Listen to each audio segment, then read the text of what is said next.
चलिए अब बात कर लेते हैं हम लोग सेकेंड फैक्टर के बारे में। फर्स्ट फैक्टर हम लोगों ने देख लिया था कि आरएएस था, कैसे ऑस्मो रेगुलेशन को अफेक्ट कर रहा था।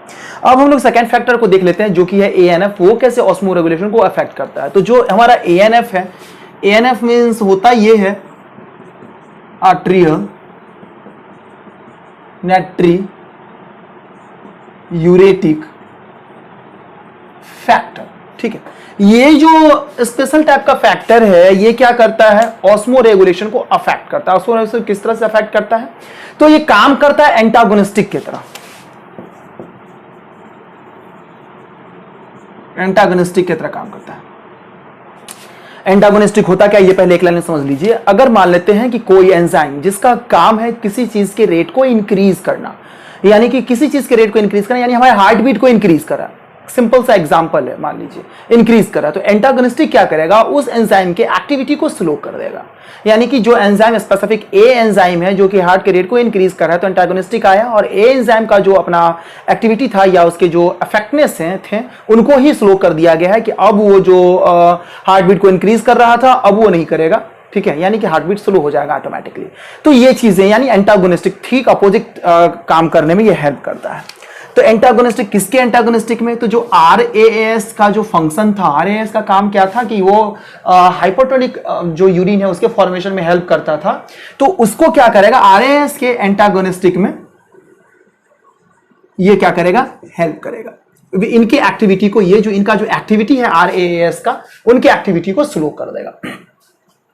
ये सीक्रेट कहां पे होते हैं, ये सीक्रेट होते हैं atrial wall of heart.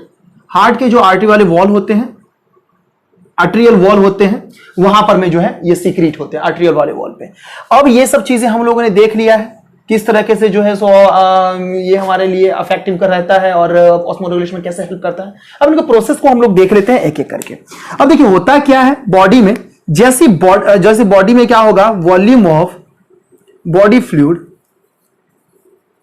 Increase किया, इंक्रीज जैसी करेगा तो क्या होगा, बॉडी फ्लूइड का वॉल्यूम इंक्रीज हुआ तो सेकेंड प्रोसेस में तुरंत क्या होगा, हमारे बॉडी में इंक्रीज कर जाएगा GFP and GFR. GFP GFR means क्या हुआ, ग्लोमेरुलस फिल्ट्रेशन प्रोसेस, मतलब pressure sorry, and glomerulus filtration rate, मतलब इनके प्रोसेस को क्या कर देगा, उनको भी इंक्रीज कर देगा। जैसे अब ये इंक्रीज हुआ तो इसके साथ ही साथ क्या होगा, एएनएफ का सिक्रीशन बढ़ जाए, एएनएफ सिक्रीट करना स्टार्ट कर देगा। एएनएफ जो है इनके सिक्रीशन जो है वो फास्ट से होने लगेगा। इनका जब सिक्रीशन हुआ तब ये क्या करेगा, आरएएस का जो एक्टिविटी है, एक्टिविटी या इफेक्टिवनेस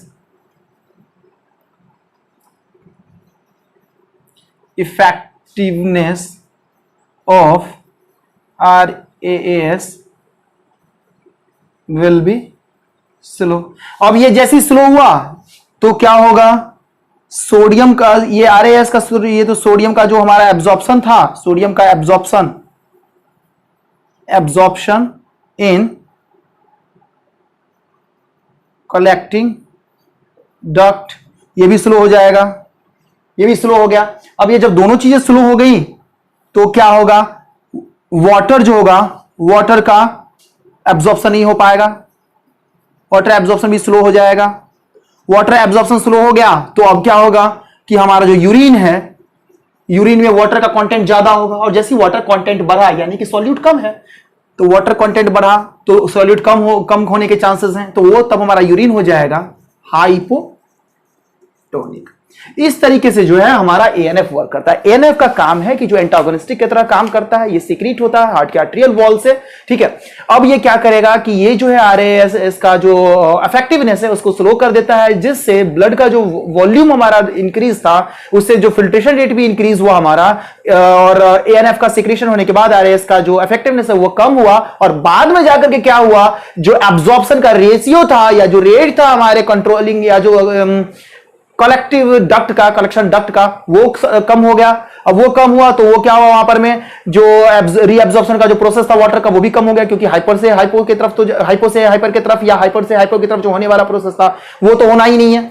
ठीक है, अब ये नहीं होना है तो फिर क्या होगा, जो यहां पर में जो बॉडी से जो फ्लूइड जो निकला हुआ था ज्यादा अमाउंट में जो हुआ था वो यूरिन में कहीं ना कहीं वाटर का कंटेंट बढ़ा देगा और हमारा यूरिन हो जाएगा हाइपोटोनिक, यानी कि जहां पर में वाटर का कंटेंट ज्यादा हो गया, सॉल्यूट कम हो गया, तो ये हाइपोटोनिक को बनाएगा।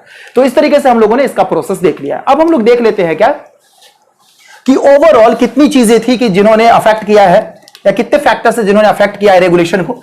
तो जैसे कि कुछ थे, जैसे कि पहले हम लोगों ने देखा RAAS के बारे में, एक हमारा हो गया ANF, और एक हम लोगों ने देखा था, सबसे पहले ही देख लिया इसके बारे में, वो है हमारा वेसोप्रेसिन, जिसको हम लोग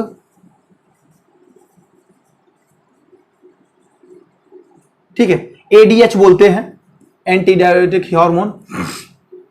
तो इसका भी ये तीनों जो है कहीं ना कहीं क्या करता है कि ऑस्मो रेगुलेशन में हेल्प करता है, वाटर के रीअब्जॉर्प्शन में कहीं ना कहीं बहुत ज्यादा मदद करता है, और यूरिन को हाइपोटोनिक करने में मदद करता है। तो इस तरीके से सारी चीजें हम लोगों ने देख ली है। अब थोड़ा सा ओवरऑल हम लोग देख रहे थे किडनी के फंक्शंस, किडनी ने किस किस चीज में मदद करा।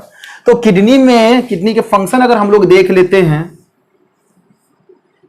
फंक्शन ऑफ किडनी क्या क्या था। फर्स्ट फंक्शन था फिल्ट्रेशन ऑफ ब्लड, ठीक है। सेकेंड था ऑस्मो रेगुलेशन।